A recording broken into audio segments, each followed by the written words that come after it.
Welcome to what promises to be a truly intriguing evening of an off-the-cuff OTC conversation. Intriguing because it has to do with India, its view of the world, and frankly, the world's view of India right now. And the locus of this discussion today, which will make it even more intriguing, will be what's going on between India and China at this point. Now, who better to discuss that with than Shivshankar Menon, not just our former National Security Advisor and Foreign Secretary and Ambassador to China and Pakistan and Israel and Sri Lanka. And if something I missed out, then my apologies. But I can tell you all a personal story that he and I share, a personal and professional story. Whoops. In the summer of 1989, I went to cover the Tiananmen massacre, the only Indian journalist to go and cover that massacre. So as we landed in Beijing, within 2 or 3 days of the massacre, there was still blood on the streets and tanks and things. The news there in the incestuous diplomatic quarter was that I think 27th and the 35th Army were going to revolt and march on Beijing, and there'll be a civil war and everything will hit the roof. Every global newspaper was reporting it because, in places like Beijing and Moscow those days, journalists talked to diplomats in the same neighborhood because they all lived in the same area. And we were also buying into that. Shankar was then not ambassador. I think you were political counselor? I was number 2, yeah. Number 2. Yeah. Number 2. I think Ranganathan was ambassador. So he and one of his deputies, Debashish, these two took us out for lunch, me and the photographer with me. And one little story about the lunch is that the waitresses kept on speaking to them in English because they had been taught to speak English with foreigners, and they kept speaking with the waitresses in Chinese, confusing them greatly. But in that conversation, he told us that no such thing was going to happen. No army was going to revolt. In fact, I don't know if you remember the line, you said, take your pictures now because they'll bring hose pipes and wash these streets of the blood stains. And that's exactly what happened. In 48 hours, Beijing was perfectly normal, and we were watching trials on television. Each lasted about 10 minutes, where one battered guy was pushed in front of a jury, which was all uniformed, many women who would pronounce them guilty, and soon they'll be shot.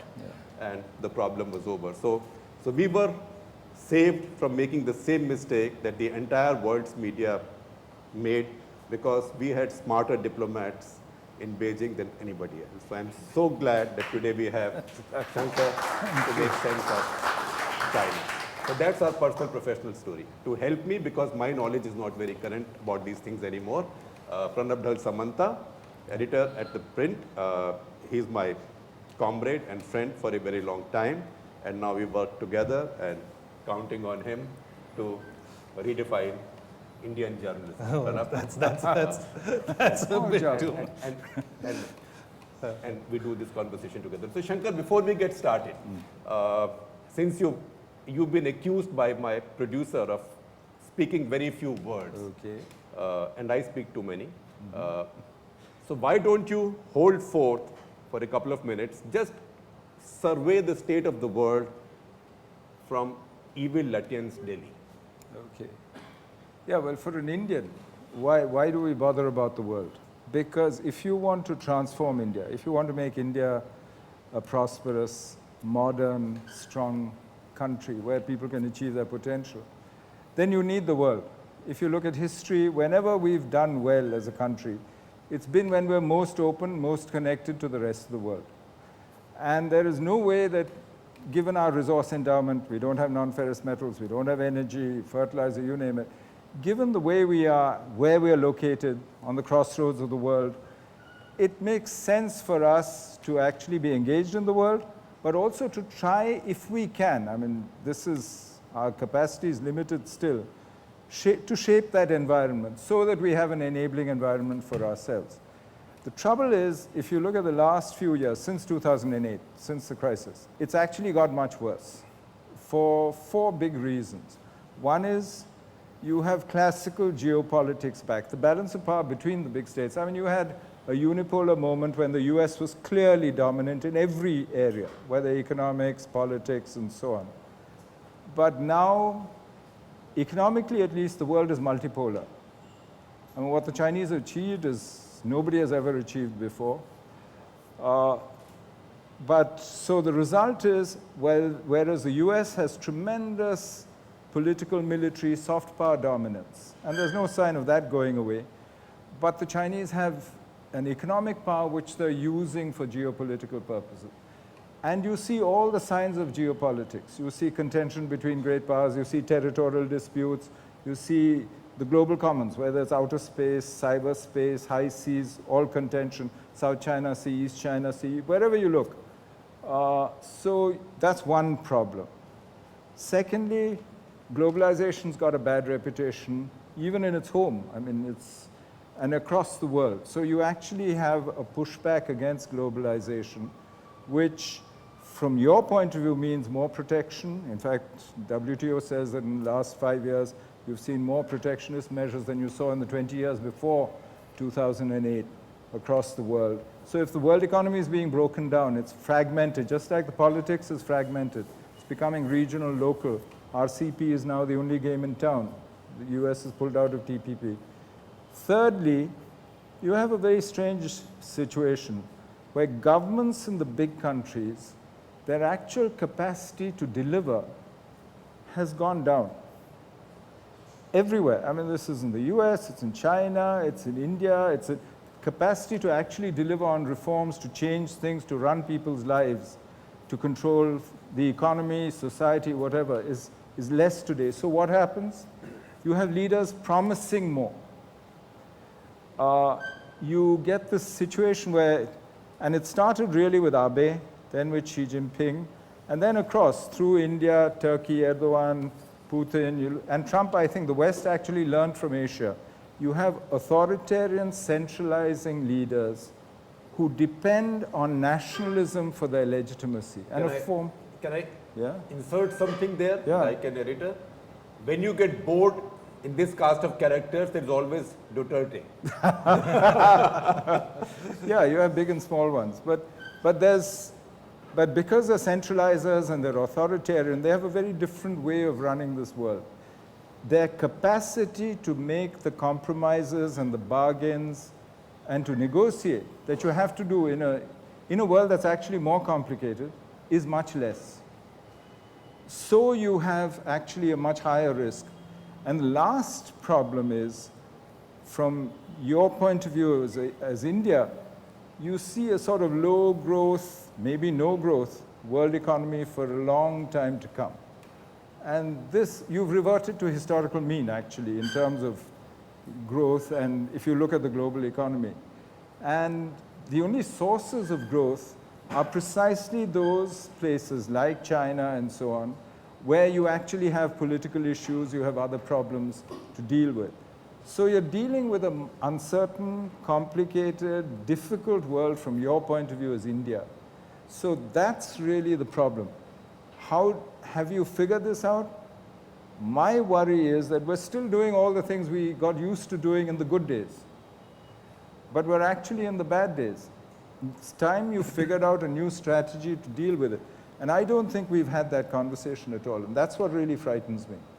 And I think the result is what you see in individual relationships with China, with Pakistan. Even with the US, the relationship has actually shrunk. If you look at what we're doing with the US today and what we were doing in 2006, 7, 8. But that's a very significant statement. If you say because well, just compare the 4 Obama, Modi, Trump joint communiques. From 28 issues, we've actually come down to about 14 in the last one. Things like defense technology transfer initiatives, all those have vanished. Vanished. So this is your problem. When you need to be more engaged, when you actually, if you want to grow at 8, 10%, which you have to if you want to achieve your goals, so you have a much harder world, and you're not sure whether you've actually figured this out right. And whether you have a strategy, I don't know. I mean, they would come back to you and say they've actually condensed it to 14 and it was all over the place. Maybe it was all over the place. Maybe it's true. No, it's time. In a different situation, you have to do different things. But there are things where, you know, if you can't reduce the defense relationship with the US to just a buyer-seller relationship, you want them to actually come here, manufacture here, transfer technology. You want at some stage to change the nature of that relationship. Buying and selling is good to get him into the room, but beyond that, you want to, a longer term, something sustainable. The buying and selling we've done with the Soviets forever. Forever. But the Soviets also are now coming and building. You look at Kamov, the helicopters and so on. They also see that times have changed. So they have to come and build in India. They will come and build helicopters in India for the defense forces. How true is it that, since you've raised this question, how true is it that the previous government was not open to incentivizing export, for instance? If you manufactured in India, you couldn't export to a third country. Defense exports. First, you need to manufacture to export.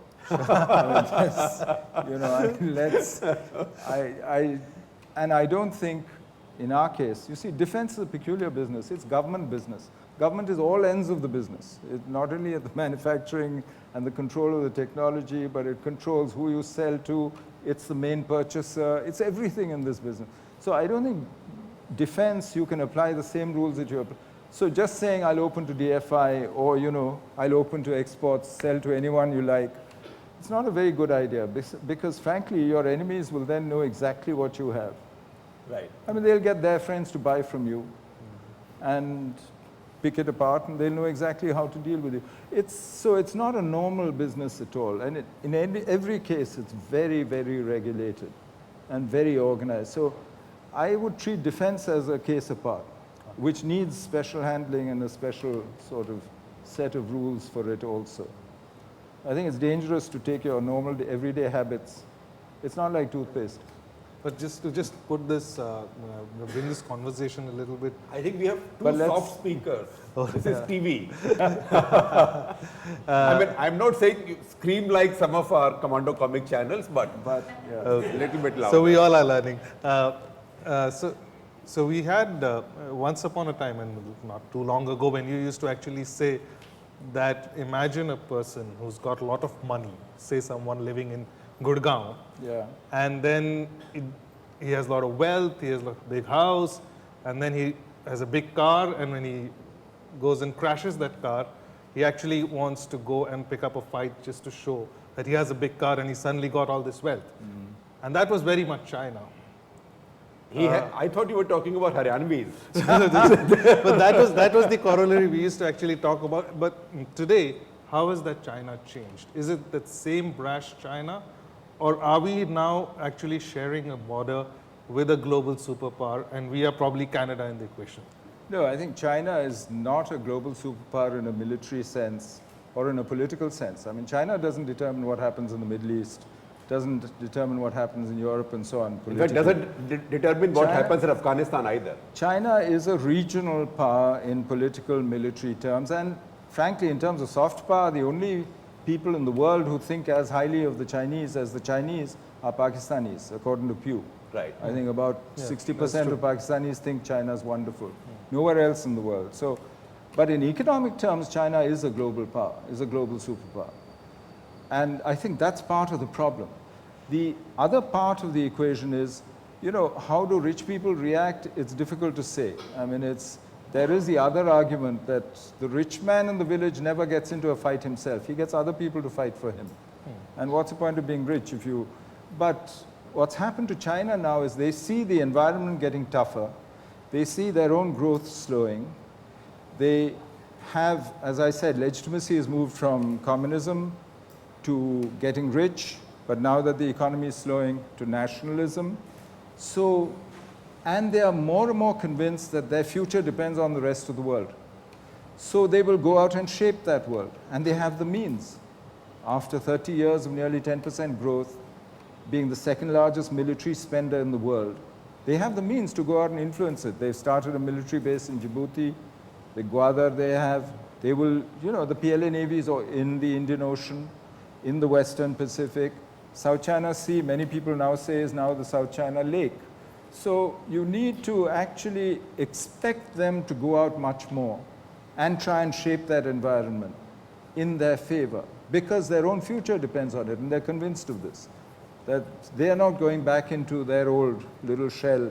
And they keep saying they recognize they can't do export-led growth anymore, they need domestic-led growth, they need to encourage domestic consumption, and they'll tell you we've made a huge shift. But if you break down those figures, they've made the shift by changing the way they calculate the figures. Today they include government spending in consumption. And once you do that, of course, 70%, and that's the state-owned enterprises are huge in that economy. So you can say, oh, consumption, our economy is now 70% consumption-led. But it's still also primarily investment-led. And if you look at the figures for, rates of return on capital and on investment, I mean, capital output ratios actually have got worse and worse and worse steadily in China. So you have this overcapacity problem because you've done it. You have debt of about 274% of GDP, which is very high. I mean, you're talking about $29 trillion worth of debt all told. You can offset that by saying there's $3 trillion of foreign exchange reserves, about $24 trillion of domestic savings in the banks. But that's still quite a shaky foundation. You have asset inflation, especially property. So when that starts happening, then you actually start getting nervous about what's happening outside. In 1 year, in 2016, they actually almost $1 trillion left China. Some of it as investment abroad, and their reserves dropped from $4 trillion to $3 trillion. And they imposed capital controls. But they can do this both informally and formally. They can just tell everyone, don't you dare move your money. Right. And they stopped it, just like they did with the stock market, by telling them, whatever you do, you won't sell your shares. So Shankar, how come all of us who claim to be in public debate never knew that Chinese reserves had fallen from $4 trillion to $3 trillion? In 1 year. In 1 year. Does it also tell us that we don't keep track of China sufficiently in our country? No, I think, partly I think it's because we depend on one set of media and, if you follow, and basically where's the source of most of our news on China, on the rest of the world? It's still ultimately American media now that most people rely on. But the American relationship is with China is really one of codependence. For Apple, 24% of their profits come out of China. For Boeing, it's 26%. Even for a traditional chemical company, DuPont, it's 9%. Now, you then are not looking, if that's your interest in a country, you're not looking for signs of trouble. You're looking for how do I keep making my money, keep my head down. If I have to give up my VPNs, whatever, I'll do that. I'll comply. In fact, I'll do anticipatory compliance to make sure that my bottom line is not affected. Now, that imposes I'm not saying it's conscious bias or anything, but you look for what interests you.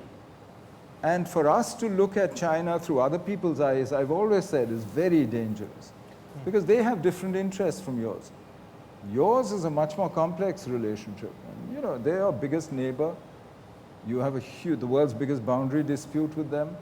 They're huge. You are, for them, you actually matter to them also. You're their 5th largest destination for exports. Right. So this works both ways. I mean, we keep saying, oh, we have this huge deficit with China, but we do $73 billion worth of trade with them. They're our biggest trading partner in goods. If you add services, it's the US as well. It's still the US. But, we have much more. We have 13,000 Indian students studying in China. Can you believe it? Who in India knows that? 13,000? 13,000. And what do they study there? Mostly medicine, because nobody can get into medical college here. In India. So, that's the case with Russia as well, right? Well, Russia less now because they have trouble with recognition of their degrees. Right. Yeah. Whereas the Chinese actually run courses in English and their degrees are recognized. So they actually recruit in small towns across India, and they have recruiters who go around getting people to go. But what I'm saying is we have a much more complex relationship. It has cooperation, competition, everything all at the same time. So we need to look at it for ourselves. And we have the people. If you have 13,000 students there, Right. you have the ability. So if Mr. Modi goes to China, he can again do a Madison Square Garden in China with this. Well, he did one in Shanghai, actually, In where Shanghai. people came from all over, from Hong Kong, from Zhejiang. Shanghai was the biggest community, and from North China as well. So what are the Chinese telling us in this little place called Doklam? Doklam. Well, you know, as Pranab has heard me grumble for the last year and a half. We have a relationship under stress with China. We've had trouble like Doklam before, Yes. but we've handled it before, both sides. Can you tell us a little bit more about that? Troubles we've had in the past. Well, in Sundarungchu, Wangdong, for instance, in 1986, 86 May, our annual seasonal patrol went in and found that the Chinese had crossed what used to be the line that they respected and were sitting there. So we sat there and literally 6 meters apart and brought in forces on the heights around. They also reinforced. And we had this literally face-to-face confrontation. But if you look at it, 86, and that confrontation went on for almost a decade. But that is the decade when Arunachal became a statehood in 87. We went, Rajiv Gandhi visited China in 88, and we then decided how to keep the border peaceful, how not to.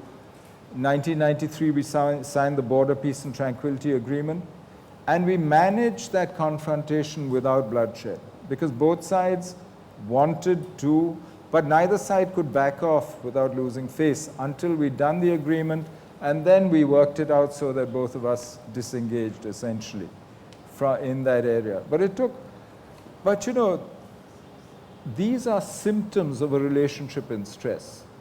We had a basic modus vivendi, which was formalized during Rajiv Gandhi's visit in 88, which was that we have difficulties, boundary question, peace on the border, but we will negotiate those. But we won't allow that to stop us from developing a normal relationship. And that's how trade went from $2 billion to $73 billion.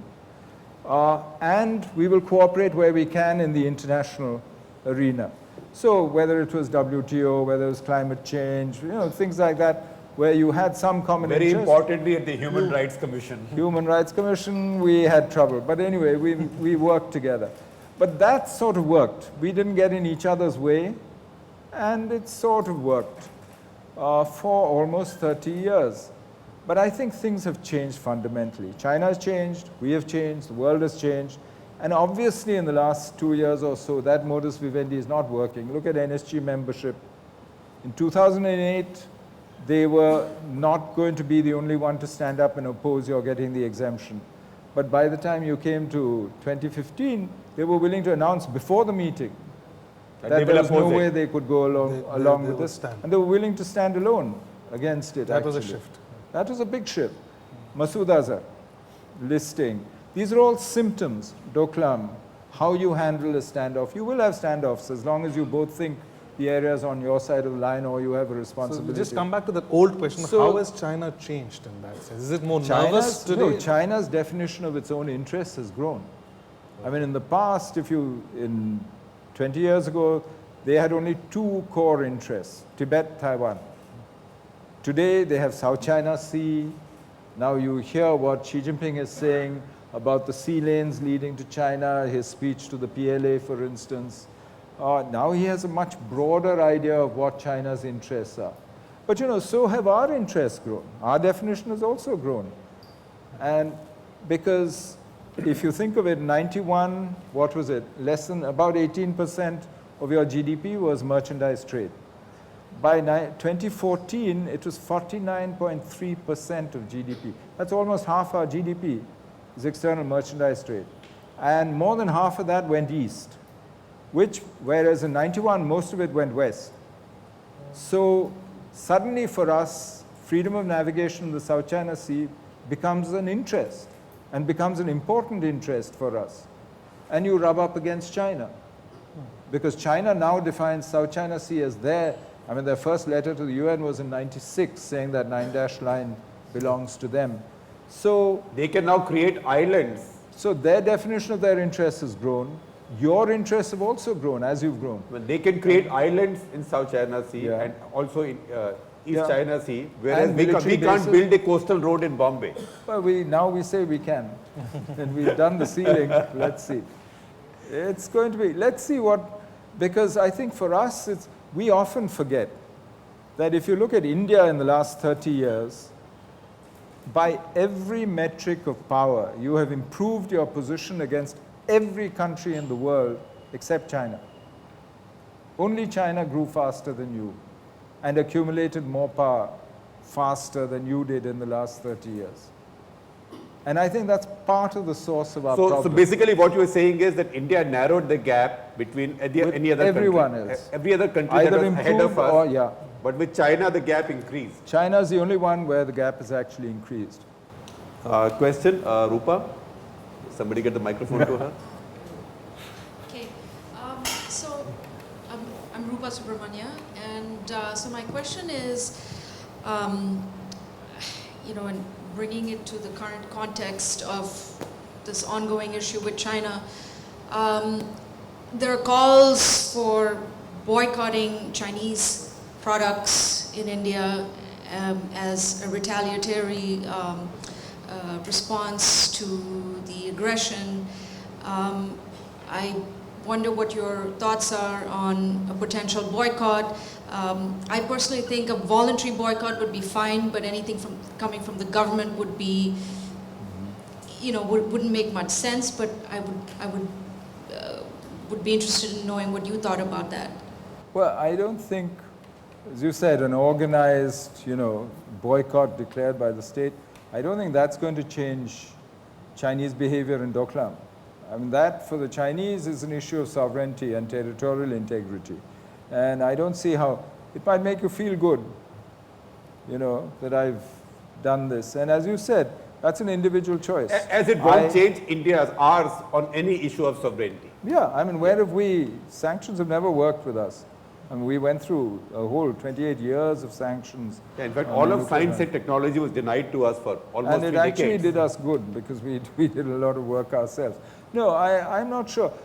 It's an individual choice. I mean, I have a mother-in-law who refuses to buy foreign fruit because she's convinced that Indian fruit tastes better, which is probably true. And it probably hasn't been preserved as long. But that's her business, you know. There's no point. And frankly, that's for individual people to decide whether they're willing to buy Chinese goods or not buy Chinese goods. But you're right. I don't think an organized So we had, you know, I'm sorry to bring this in, but, you know, we had Baba Ramdev, who's a voice of some, that carries some weight. He said that we will now decide to boycott all Chinese goods and Chinese will quake in their feet. I'm not so sure. Obviously, he tweeted this on a made in China iPhone. But Potential problem with that is that the Indian cricket team is entirely sponsored by the Chinese. So unless your patriots are willing to boycott the Indian cricket team in the coming months, I think this is just cheap rhetoric, in my opinion. So no, and the larger economic effect is that you're denying the Indian consumer cheap goods. Basically, I mean, that's what you're doing to it.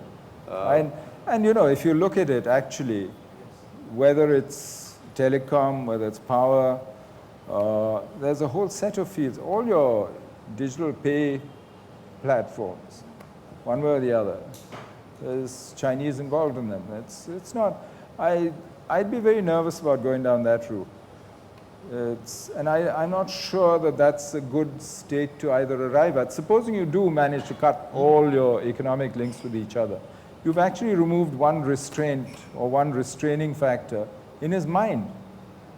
And he then has actually much less motive to accommodate you. Lose then. And he has nothing to lose then. Microphone. sorry, I don't want to take No. I mean, the flip side of this argument would be that, in fact, deepening relations with China would actually make for a better bargaining, would put you in a better bargaining position than this current scenario where we don't really have much in the way of that we could extract from China. I mean, in terms of trade alone. Well, I think you need to look at You need to break this down into usable power. I think economically, there's no question. Chinese economy is 5 times your size. They sell a lot of stuff to you, the adverse balance, etc. I don't think you have that much economic leverage within that relationship. But that's not true politically. That's not true militarily. It's certainly not true in terms of soft power. If Dangal is, grossing money hand over fist in China, and so I think you need to look at what's usable at what time, where, rather than trying to make these big linkages across, saying I'll do something here with the economy in order to prevent him from doing something on the border. I mean, that doesn't make sense to me. Good question there. Good evening, sir. My name is Dilip Mehta. I'm one of the extremely fortunate survivor of 26/11 at Taj. I was a hostage there a few years ago. My question relates to Pakistan and China both. Is it true that with our non-aggressive mode with Pakistan, do you think China is taking that clue and taking India for granted? Your personal perception. I'm not sure I understood the question. I'm saying, sir, he's saying because we've been soft on Pakistan, China thinks that they can walk all over us. I am translating it. That's right. I'm translating it. That's what I feel, sir. Is China taking advantage of India being so soft? I'm translating it in television speak. Yeah. Well, 3 problems with that statement. Right. I'm not sure that China is taking advantage of you. I don't think you're doing badly out of China. In fact, you haven't done badly for the last 30 years. Today, you have problems with them. But those are problems that I think you both need to sit down and sort out. But I wouldn't accept that you are being taken advantage of. This victimhood, I don't accept. Secondly, who says we're soft on Pakistan? It's in the last 8 years. In what way? I don't understand how. General perception. Look at Pakistan's condition today. Look at where she was 5 years ago, 10 years ago. I mean, I take the simple example. Pakistan, Afghanistan, India in 1990, in 2000, and now. Who's better off? Who's done best? India. Second best? Afghanistan, compared to where she was. Worst? Pakistan. So I'm not sure this whole business that we're being soft and Pakistan's getting away with all kinds of stuff, that's not happening. The years when Pakistan did everything through the kitchen sink, 26/11, cross-border terrorism, are also the years when India did best in terms of growth, in terms of becoming stronger, accumulating power, and what we've done. So we need to change this idea. Third problem. So if you were hard on Pakistan, as people say you should be, Yes. what difference does it make to China? I mean, China today uses Pakistan for her own needs. She wants bases abroad, she builds Gwadar up. She needs friends abroad, she wants to deal with what she sees as Islamic terrorism in Xinjiang, and because it comes out of Pakistan, Afghanistan, she works with the Pakistan army on that. But if you actually look at what has she done for Pakistan, for all the talk, every one of Pakistan's wars she stayed out of. And she's been very careful about the nature of her commitment to Pakistan. Pakistan is not economically that important to her either. And even their own Global Times says that if they build the CPEC and the pipeline, and they take oil through that pipeline into China, oil or gas, and compare that to shipping it through the Indian Ocean, Malacca into Shanghai, it'll be 16.6 times more expensive. That's their own calculation. If you look at what's happening since they announced the CPEC with Pakistan, so all the strategic projects that are being done, Gwadar Port, the things that have no economic rates of return, frankly. I mean, Gwadar, the Singaporeans got out because they weren't making money in Gwadar, and the Chinese took it over. It's a fiber optic cable to the Pakistan Army headquarters. It's things like that that are happening. All those $34 billion worth of power plants, nothing. But what do you... They're still arguing about the contracts, the loans, the terms of the loans, and so on. But what do you say to this perception which is there that in the last 8 years, you didn't do a surgical strike, you didn't do anything which was Well, hard. I think there's two issues there. Maybe you didn't talk about it. Well, read my book, please. There's a chapter on it about why we didn't use overt military force after 26/11. Yes, correct. But that's, I think we have, you know, and I think we should not assume that what you don't know doesn't exist. We are now in a position where we have a government which announces what it does across borders and claims credit for it, and I think also finds it useful in terms of domestic politics, or thinks it is useful. That's a change, because after 26/11, the opposition, when the first time they tried was in January, when they mentioned 26/11 and said, look at this, big failure, this, that. The pushback they got from the people of India was so bad that they never mentioned it again. You did a general election within 6 months of 26/11, and it wasn't even an issue. Now that is, for me, amazing. In fact, polling in Delhi was going because on. the reaction they got on the street from people was, how dare you play politics with a national issue like this? And I think that's a right reaction. I think, for me, it proves how Indians actually are sensible people. It's not all politicians are, but Indians are sensible people. And so this, I don't think, you know, this impression somehow that we never used to do anything, suddenly we're doing something, that's just not true. We didn't talk about it. And is talking about it good? You see, if you talk about it, then he has to be seen to do something. If the purpose of doing something on the LOC to him is to bring him back to sense and tell him to stand down and restore balance, then you don't need to announce it. Because you announce it, then he has to be seen to be responding. He can't look like a fool to his own people. Whereas otherwise he can stand down, you know, and he can actually go back. Which is why today you've gotten to this escalatory cycle of, and the cycle of violence is not stopping, whether it's, you know, cross-border firing, cross-LOC firing, whether it's infiltration. In each case, a lot of it is now demonstration rather than actual practical effect. And that's part of the problem. Rama? But more fundamentally, what are they pressuring us to give to them? I mean, what is the pressure point in China with all this Doklam and so on? Are they upset because we're aligning somewhere? What do they? You know, but if what do they want us to do? China को गुस्सा क्यों आता है? Yeah, well, I think it's three things.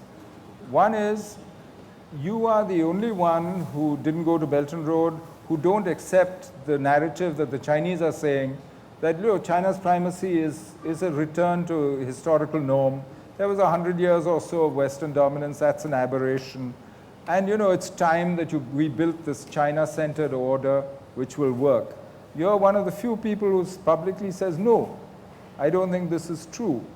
But I don't think it's related to your relationship with the US. They have a much closer relationship with the US than you do. Besides, if it's meant to stop that, this is guaranteed to push you into the US arms. Where else will you go when you're pushed like this? You will go and look for other allies. So I'm not sure that that's the calculation. There are, I think, three calculations involved here, at least, not just on the border. One is to show that China can't be pushed around. Don't think that we're so busy in South China Sea, East China Sea, that we can do this. Secondly, to get into your mind the idea that I can embarrass you whenever it suits me. So please treat me with respect. I think that's very important. And thirdly, I think the local incident itself could well be the result of a miscalculation. So it's an And ego miscalculation on China's part or On India's China's part? part. China's part. So China's it's not part. a strategic play for anything, it's an ego So, thing? you know, there are bigger strategic plays. But for that, you need to sit with them and go through, okay, what's your core interest? I'll tell you my core interests. I'll draw my red lines, the things that really affect me. Apart from sovereignty, territorial integrity, which I take for granted. But I mean, what you're doing for Paresh Barua, for instance, or helping Northeast Indian Paresh Barua is insurgents. an alpha insurgent who Living they are in- helping. He's living the in only one Pune. who's still not in the box. And can we use our enormous consumer market as a bargaining chip? Well, that's the question Yeah, she on was the other asking. side, but I'm Yeah. saying positively. Instead of boycotting yes, it, I think so, because, could you we know, make concessions, put it on the table? if you look at what the Chinese have been saying right through all this in the last 4 months, they've consistently made proposals to deepen the economic relationship. For the first time, they're investing in India in the last year. I mean, there's some serious Chinese investment they're talking about. So I think the attraction is there, and I think as a positive inducement, certainly it can be used. I'm not sure about the negative inducement. Yeah, that I think is a Did you see that cartoon where somebody lands up in his office wearing nothing and tells his boss, I decided to boycott Chinese goods? Yes, I think it's really going to hurt the lower here. Exactly. Yes. China is sort of transformed. I mean, there'll be a Rakhi shortage. There'll be a Rakhi shortage. My name is Rahul Jagtiani, and we're 3 years into the Modi government, and how would you rate the current National Security Advisor, Mr. Ajit Doval? What would be your comment on his performance so far? Never ask somebody about his predecessor or his successor. Because, you know, it's built into the situation. He's going to say, he's terrible, I was so good, he's terrible. But that's not true.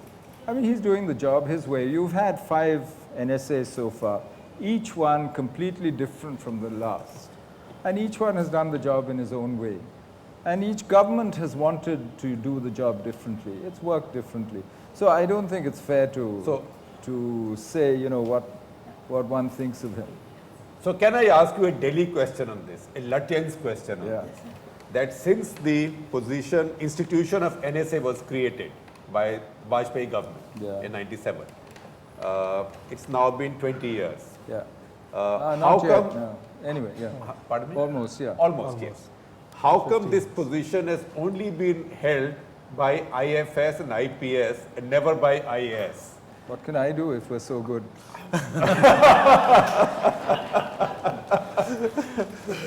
I mean, how come we haven't had a pushback there? No, it's really, it flows from the nature of the job, because there are 3 things that job does. One chunk of it is sort of diplomatic advisor to the PM, because you need somebody who speaks for the PM, who deals directly with other leaders and so on, and that's one function. The second part, and the reason why it was actually set up, was because you know, the strategic program, the nuclear weapons program, you need some place where, so the Nuclear Command Authority is really serviced by the NSA and his people. And the third part of it is because... So NSA has the button, in a way. Well, no, the PM has the button, but it's the political council. But yeah, the NSA services that and make sure the button works when he presses it. Right. But the rest of it, the third part of it is that I think after Kargil especially, people realized that most of our national security problems or security issues were cross-sectoral and far too complicated to be just left to the silos of individual ministries, or either Home Ministry or to the states or to... and you got a whole new set of issues like cyber security and so on, which is everybody's business, but nobody's business. Nobody is responsible. And so you needed one place where you actually took a holistic view, where you tried to integrate them, brought people around the table and, you know, beat their heads together and made them work together. And so those 3, given the nature of the job, I think you tend to go to some people who have the kind of experience that enables them to do these bits. The gentleman in the back and then you, sir. My name is Joseph Korakiwala. We are doing geographical equal distribution. Yeah, my name is Joseph Korakiwala. Our Prime Minister has gone around the world to many important countries. The question is, what impact has it had so far on our investments? Number 1. Number 2, my sense is that we genuinely don't have real friends around the world. Our border friends are no more our friends. Pakistan, China, even Nepal, and for that matter, even Sri Lanka. Chinese have more influence in Sri Lanka than what India has. Having said that, the One Belt, One Road also completely ignores India. No, India has ignored One Belt, One Road. And therefore, India didn't participate in the Beijing conclave. So I get a sense that we are actually isolated. We genuinely don't have real friends. We may have diplomatic friends, but when it comes to the crunch, we generally don't have friends. So has this travel done any impact on the overall scenario? Well, you know, on this question of friends, of trust, of do people, you can have a foreign policy where people love you, or you can have one where people respect you. And I think because there is no way that for a country like India, there's no other country like India, nobody else's interest is going to be exactly the same as yours. And so if you want to win a beauty contest, you want to be loved, I mean, frankly, that's a whole different calculation from the calculation we have consistently made since 1947, which is what do we do abroad which helps us to transform India? That's the only criteria we've applied consistently. Whether it's staying out of trouble and foreign entanglements, staying out of alliances, all of that we did because we thought it improved our chances of transforming India. Have the Prime Minister's travels helped us with that? Yes, I think so. If you look at the FII figures, I think it's true. It has certainly helped. It also, a lot of it is also maintenance. You have relationships where today you've got to the stage where a lot of the work is done at summits, is done at the highest level. You do an annual summit with the Russians. You do now an annual summit with the Americans. You do it with a whole host of countries, with the Japanese, you know. And so a lot of this travel, he goes to the G20, he goes to ASEAN and meets all of them, East Asia Summit. If you just add up the calendar, it looks like a lot, but it's not as though each of these is supposed to suddenly make friendships out of it. It is to make sure that they know India's interests and that what they're doing, that you head off any trouble, but also that you try and use them to promote India's interests. That's what he does. So now this feeling that nobody loves us in the world, tough. That's the way the world is. And that's the way the world always has been. Why did we not participate? Who loves China? That doesn't mean that people don't listen to China. I mean, who loves the US? I mean, have you seen the stuff they say about the US on social media? It's frightening. Compared to that, see the stuff the Americans say about themselves these days. Yeah, I mean, they do it to themselves, and then after that, nothing matters. But, you know, by those standards, actually, you're not doing badly. And you might even argue that when you get to a certain level of being unloved, you've actually reached great powerhood. That almost sounds like marriage. Mr. Menon. Microphone to Amish after this. My question is, a narrative is being built up for last 1 year. You know, USA, Israel, India, Japan, Australia, Malabar exercise is one set versus China, Pakistan being the client state, and the Pearls and Hambantota. So as if a muscular exercise is being built upon setting two adversarial camps. How is it going to be played out in future? The way as it stands now? You know, I think that's too simplistic. When you look at Doklam, what has everybody said? Please settle it peacefully among yourselves. Nobody has said, you're right, he's wrong, he's right, you're wrong. Nobody gets into that. And in international relations also, nobody, even on South China Sea, everyone says, I have nothing to say about who it belongs to, but international law must be respected and freedom of navigation must be. So to try and say it's A plus B plus C versus D, E, F, that's not how it works.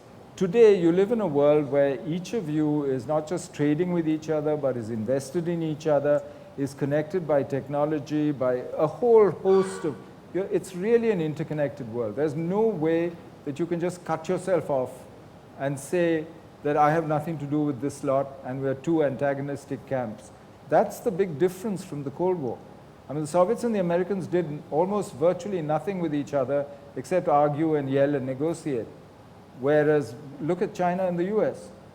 Look at the levels of interdependence between their economies. All of America's deficit is being financed by Chinese buying their bonds. In 2008, when the crisis hit and Lehman Brothers collapsed, Putin went to the Chinese, not Putin, but he sent somebody to the Chinese. And you read Paulson's book, he was secretary then, Treasury, and told them, let's collapse the dollar and the US markets. We can do it. He couldn't do it alone, but he could have done it with the Chinese. Chinese said, no, Why? Because they had so much money in US treasuries. They had an interest in that. What they did on the other hand, and this is why Bush and Putin and who were all at the inauguration of the Olympics, they set up one assistant secretary of the treasury. His only job was to coordinate with the Chinese every day about what they were doing in the markets, what they were doing to the dollar, and to make sure that the Chinese didn't pull their money out. Now that level of coordination, I mean, that is remarkable. We find it difficult to do within our own government. Well, I will. but when you think of that, that kind of codependence, it's more than interdependence actually. We have Ministry of Finance and RBI not talking. So to then say that the world is divided, no, there will be strategic contention. It's not that people won't push and shove and try all that, but it's a whole different game from what, you think of 19th century Europe or you think of the Cold War. It's a very different game from that time. And you should be willing to do this multiplayer game also. Deal with all of them at the same time. Which is why, for you, the answer is really strategic autonomy. Deal with each of them. And the only way you can keep them all honest is by dealing with everybody else also. If I can just bring you back to Doklam for a moment, sir. Do we say Doklam, Dolam, Donglang, what? Doklam. Doklam. Yeah, we use a Vietnamese word. So there is this direct reference to 2012 and the Chinese not honoring an agreement between the special representatives. Yeah, you'll have to ask MEA because I mean they choose what to release when, what. But this is an agreement that you. But as I said, it's their property. They decide when and what they release. It's not me. I don't go around. But they have said that it is a violation. No, there are things you do in your job which are a matter of trust. And those you keep your mouth shut about. If the government wants to release it, that's their business. Okay, but let's go back a little bit. You started the SR mechanism. You were the ambassador that time. Yeah, I was ambassador. You came up with the idea, from what we know. Who told you? Anyhow, so it happened during Mr. Vajpayee's visit, and it was a mechanism which has lasted till now. But in the current context of things and whatever is happening in Doklam, do you think this mechanism still works, needs fresh replenishment, or we need to go back and find something else? No, I think the mechanism is fine because essentially it's an authoritative channel at the top where the leaders can actually communicate with each other on sensitive issues. It started off as being just settlement of the boundary, became peace, maintaining peace on the border, and then expanded into a strategic dialogue where you actually talk about the shape of the world, your interests, and how you do it. But you need to use that mechanism, both sides, and both sides need to, it's only as good, it's a means. It's only as good as both sides' will is to make it successful. And so I don't see anything wrong with the mechanism. And frankly, changing the form is not the answer. Here, the issue is the substance of the relationship. You can deal with it, in any form, actually, as long as you know what you want to do and they know, you sit around a table and do it. So how would you have used it in the current crisis? I'd have done a proper strategic dialogue where I say, okay, these are my red lines, these are my core interests, you tell me yours, let's see where they clash, let's see whether we can manage it, where they coincide, let's see what we can do together to promote them, and see where we go with this. Because it is a different situation today. And Chinese are not irrational people. Not at all. Not at all. Like all rational people, they're selfish. They know what they want for themselves. But, so should we be. I don't see what's wrong with that. I mean, that's... question there, and then... My name is Vivek Save.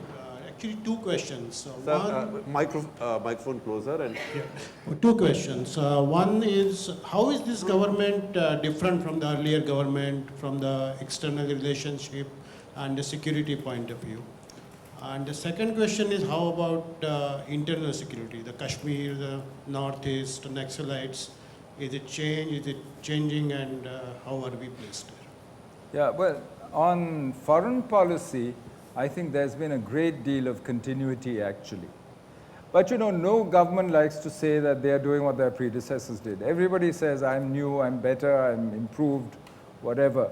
And you saw it with the Janta government saying they did genuine non-alignment. So you add an adjective, you say, I'm much more active, etc. Now we dehyphenated Israel and Palestine. Yes. I mean, these are okay. And I think there are some areas where this government has clearly gone beyond what the previous governments were doing. Whether it's initially it tried with the US, for instance, Israel is another instance, its outreach to the diaspora and so on. There are areas where I think it applied much more effort than before. But I think internal security is another area, is an area where there's actually been much more change than is apparent in, say, foreign policy. And you know, now it's with mixed results, quite frankly.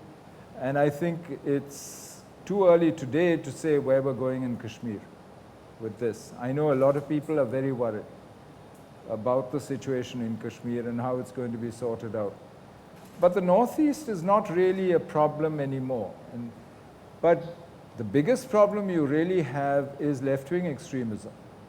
And that doesn't show any signs yet of, you know, we have, if you look at our record, we've actually learned quite well to deal with cross-border terrorism. And if you look at deaths from terrorism, in fact, are steadily down, despite all the noise and the attention they get. But left-wing extremism is the exception. The other big exception in terms of internal security is really social violence. And this part of it is because of urbanization, the whole anonymity of cities, you know, crimes against women, property, individuals, those sorts of crimes which traditional policing, where the police station, the thana knew everybody in the neighborhood, had a list of das numberies who, you know, this doesn't work anymore.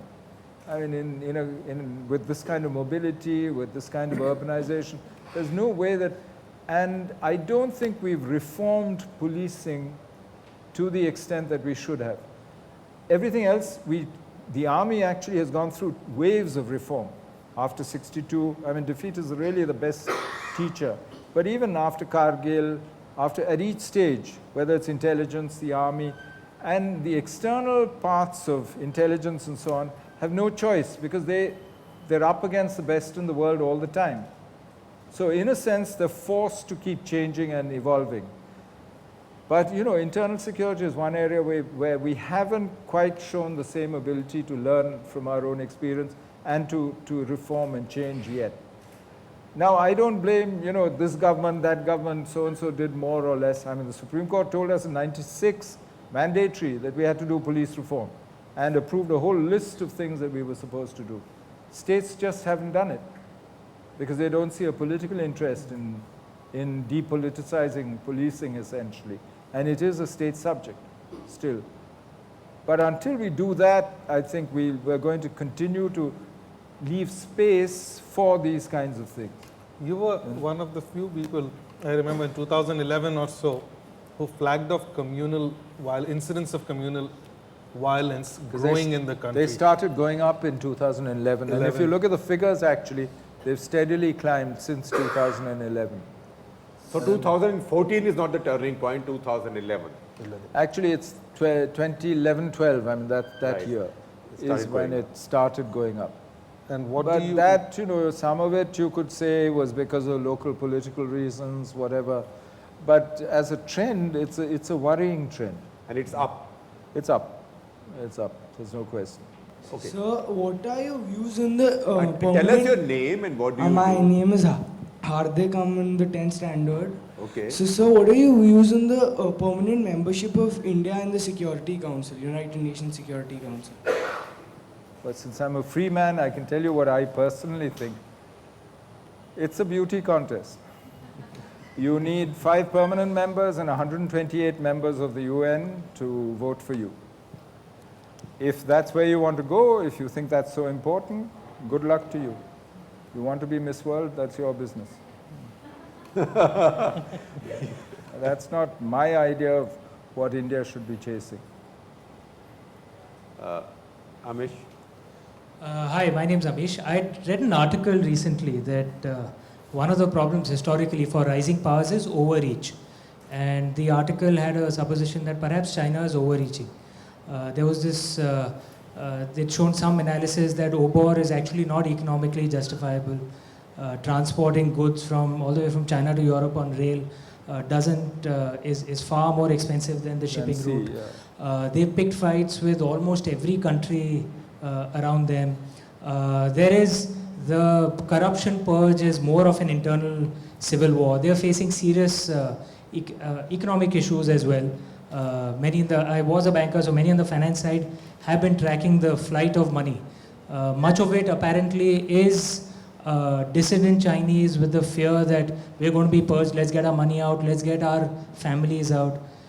Would you agree with that supposition that perhaps like Germany in the early 20th century or many rising powers, is China overreaching, and what will be the impact of that on India long term? You know, it's quite possible that like Germany, like Japan in the 30s, but you get both stories. You get, you know, people arguing, Martin Jacques, when China rules the world, you know, as though that's inevitable, it's going to happen. And then you get the coming collapse of China. You get Gordon Chang, you get a whole list of, and you get both extremes. For me, I think the truth is somewhere in the middle. I think it is true that China is in a hurry. And a lot of what you see now, because, you know, if you look at her demographics, thanks to this one-child policy and so on, by 2040, she will look like what Japan is today, which is the oldest, I mean, the grayest of the major economies. Japan now, the sale of adult diapers exceeds the sale of baby diapers. That impacts the tax base, everything. So everything. And so there is a temptation, therefore, for any leadership which looks forward to try and achieve your goals quickly while your relative power is at its height. Belt and Road, you know, there are parts of it which make economic sense. There are parts that don't. I assume that the parts that have no internal rates of return to justify them are there for geopolitical reasons, whether it's the bases, the ports, some of these. But my attitude to this is, look at Colombo Port. Colombo 5, 6, the Chinese built. 83% of what goes through that port, those ports, is to or from India. It's transshipment from India. So is that a bad model? The Chinese spend their money, build a port, you get the use of it because your ports are so inefficient that I don't see a problem there. As long as it's open, as long as it's commercial, and you know, it adds to connectivity, I think that's okay. I have a problem with CPC. Hambantota, you know, again, I mean, okay, so it started as a loan. You had this huge rock in the middle of the port, nobody could use it. You finally blasted the rock, spend more and more money. Now you've converted, because Sri Lanka can't pay, you've converted the loan to equity. But you know, a dud is a dud. Whether you own it or you don't own it, it's still a dud. So I'm not sure where this is going. Whether Hambantota, therefore, the temptation will be 2 years down the road to say, look, nobody's coming to Hambantota, let's at least use it for the Navy to justify what we've done. And so that's why the worry with the uneconomic parts of BR. And there are large bits. It's true. Even the Karakoram highway, the Pakistani businessmen themselves are complaining about it too. I saw a Chinese analysis about, you mentioned about the cost of overland transport. Overland has always been more expensive through history, I mean, from the 3rd century BC.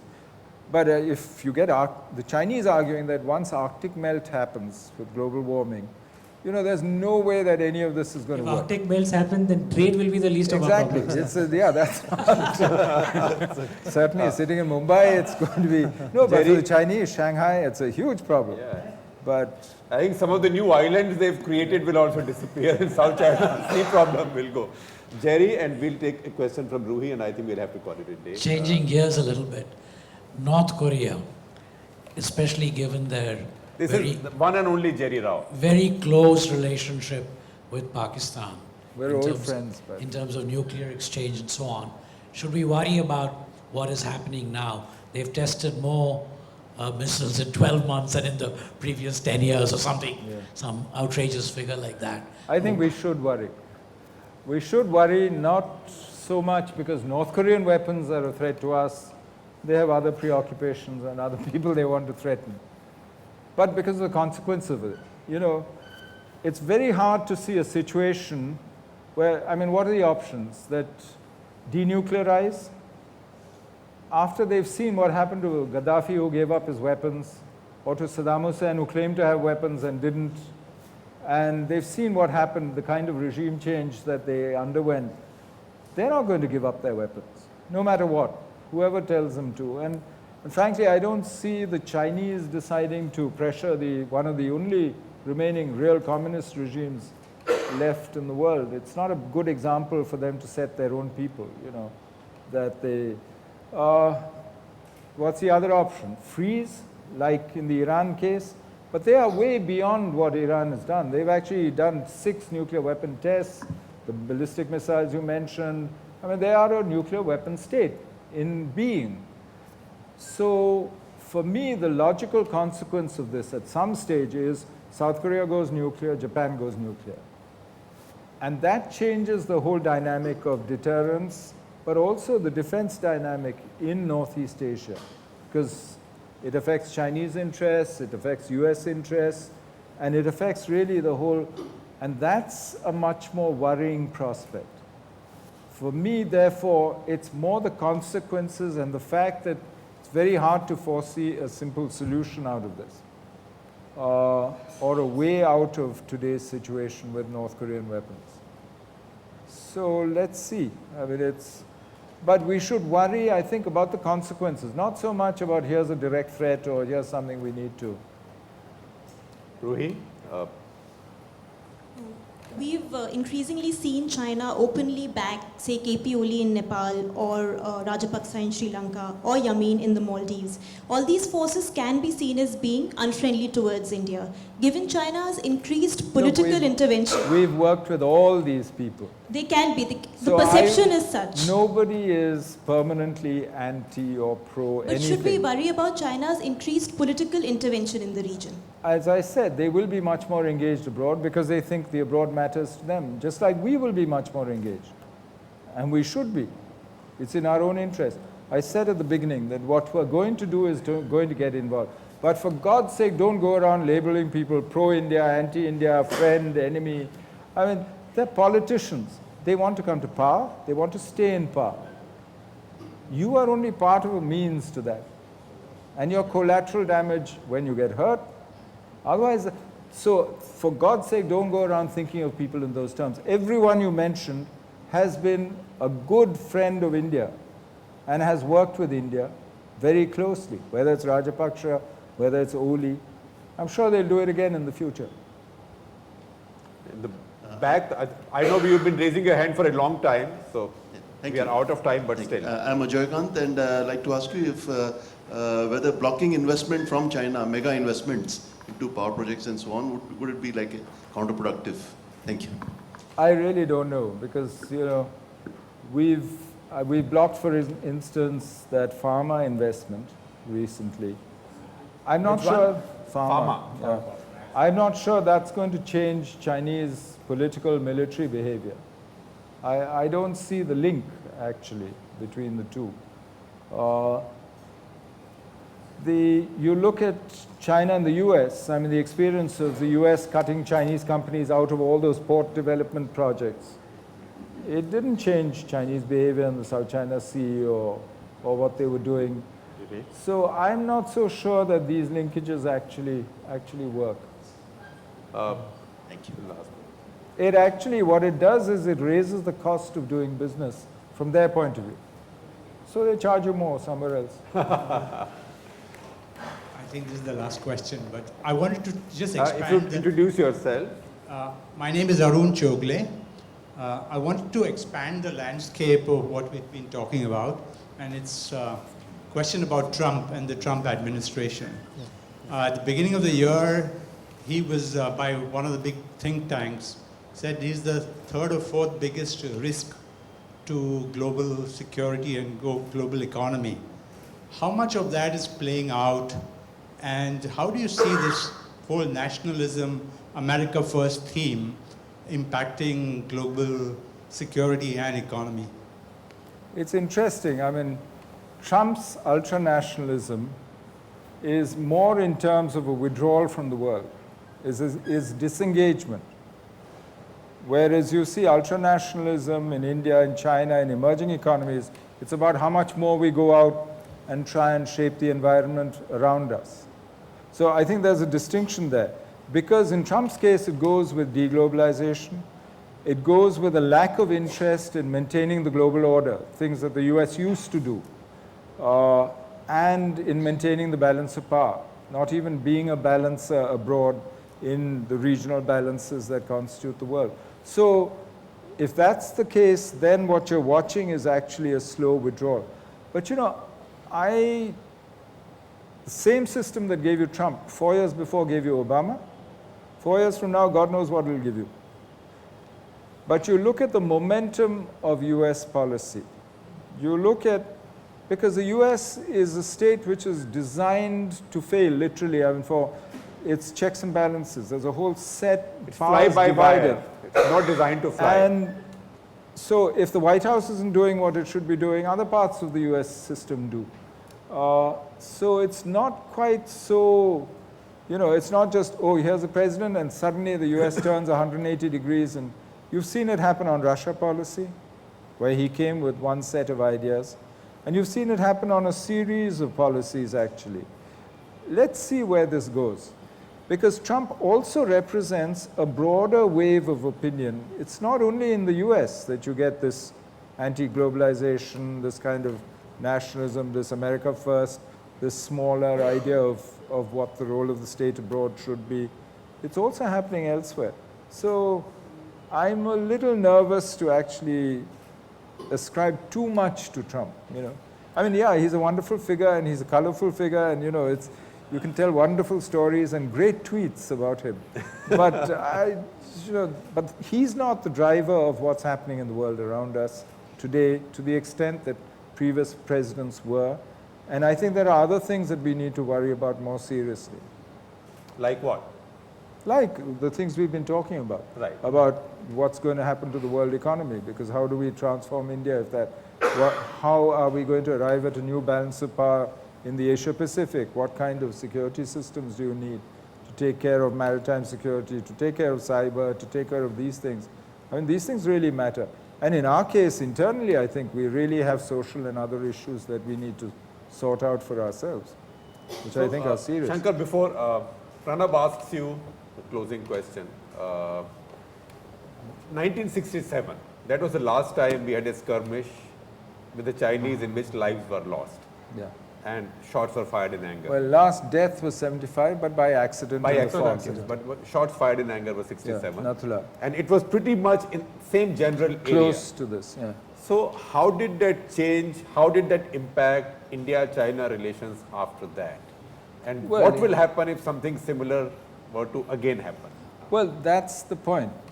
In 67, your relations were really bad, and they stayed bad until 76 when you decided to upgrade, bring ambassadors and so on. In 86, you ended up in a standoff, but you handled it because both of you were willing to actually apply yourself. Today, you're in the middle or really at the beginning of a standoff. And you hear very strong rhetoric from the Chinese side, which you haven't heard for a long time. But you're not sure whether both sides actually want to take this to and beyond the brink, or whether they actually are ready to handle it. Let's see. What would you have done in such a situation? Look, I don't know what government has done. I'm not. No, he's asking me. He's giving you a case. What would you have? I'd have probably done exactly what they're doing now. I assume that they're in touch, they're talking, they're trying to see what they can do about it. And do you see how long this will drag on? You can't wait. I'm not an astrologer. Even winter is quite far away still. No, but winter is not a problem. It's not a problem. These heights, it's not. And I think moreover, post-Siachen, anybody can stay anywhere forever. Anywhere, yeah. This is not.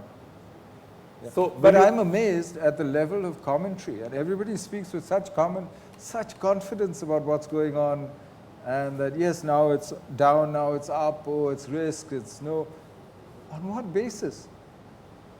But it's a good business, obviously. Well, I mean, it's also a cure for underemployment. Maybe. That's why I think we need more tutorials like this. You've been a wonderful audience, very patient and very discerning, I must say. And Shankar, to bring this conversation to Bombay. So Bombay and Delhi are two sovereign republics, which I often say have not yet established diplomatic relations. So to bring an ace diplomat here and to talk about these issues, and I think talk about how India looks at the world, it's been a wonderful experience. So thank you very much, and thank you all for watching. This has been, as I said, a tutorial and an intriguing conversation.